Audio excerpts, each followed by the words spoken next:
If you are craving for some restaurant food, then this recipe will blow your mind. It is super delicious, will make you fall in love with vegetables, and I would say it tastes even better than what you get at restaurants. Hey everyone, Namaskar and welcome to Curries with Bumbi.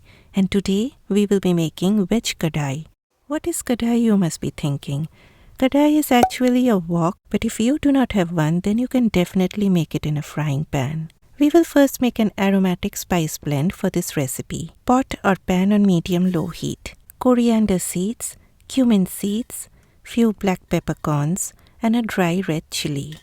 I have taken out all the seeds from the chili so that the dish doesn't become overly hot. You can even use fennel seeds, but I chose to leave it out because I am not that much of a fan of fennel. This type of roasting of spices without oil is known as dry roasting the spices. So my friends, dry roast them on medium-low heat, stirring them continuously.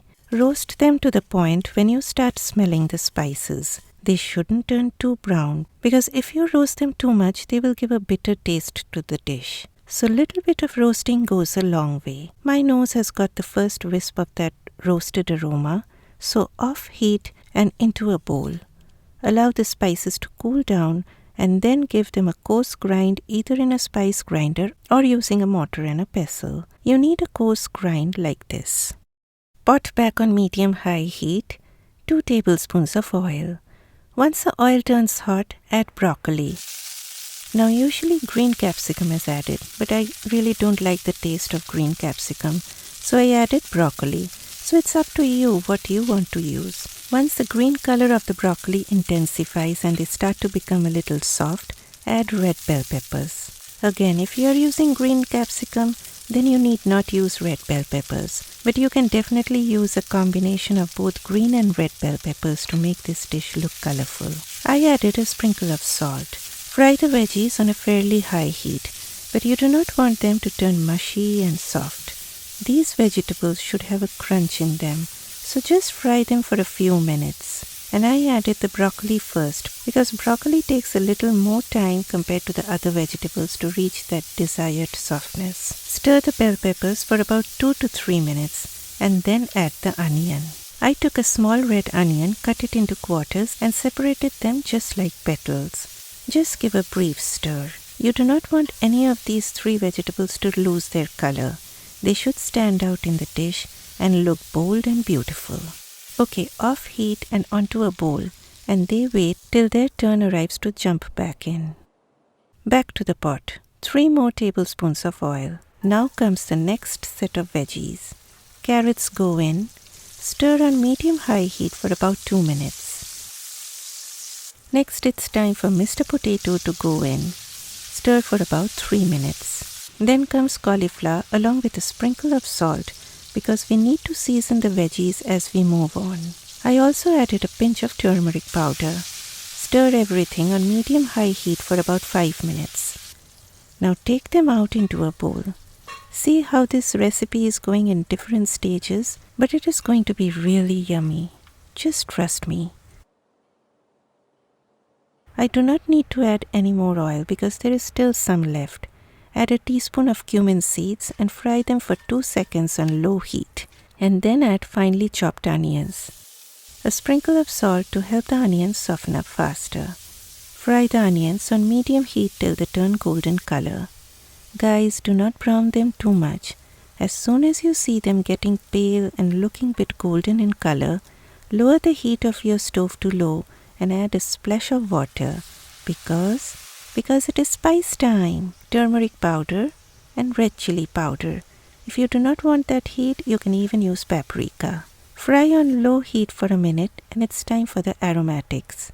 A teaspoon of finely grated ginger and 2 teaspoons of finely grated garlic, or you can even use a tablespoon of ginger garlic paste. Fry the ginger and garlic for 2 minutes on medium-low heat. Next comes half a cup of canned crushed tomatoes. You can even puree fresh tomatoes in your blender and use, or you can use 1/4 of a cup of store-bought tomato puree.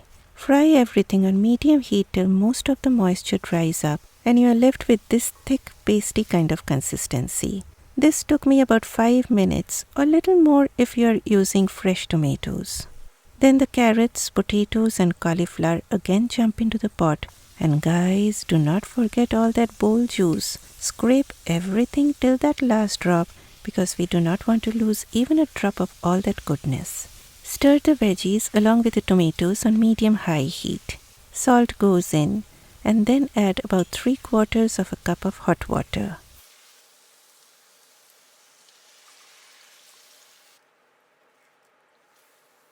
Allow it to come to a boil, then cover on low heat for about 8 to 10 minutes. Okay guys, 8 minutes done and the veggies are almost tender, but you shouldn't wait till they fall apart and turn mushy. No, we should remember not to do that. At this time I added frozen green beans along with the aromatic spice blend. Just half a teaspoon of garam masala powder and half a teaspoon of kasoori methi, that is dried fenugreek leaves, and which you always need to crush a little before adding. If you are using fresh green beans, then add them earlier along with the other veggies. I always blanch the beans before freezing them. That's why I added them now. And guys, please give a taste test at this point and adjust the seasonings accordingly. I felt the need to add a little bit of sugar as it was tasting a bit sour, and sugar balances the flavor. But remember, it is always optional. And since everything was looking a bit dry, I again added 1/4 of a cup of hot water. And then, ladies and gentlemen, please welcome the star of the show, 4 tablespoons of cooking cream. And it's even time for the fried broccoli team to join the party. My vegan friends, you can use coconut cream or any plant-based cream of your choice. And what do you think, guys?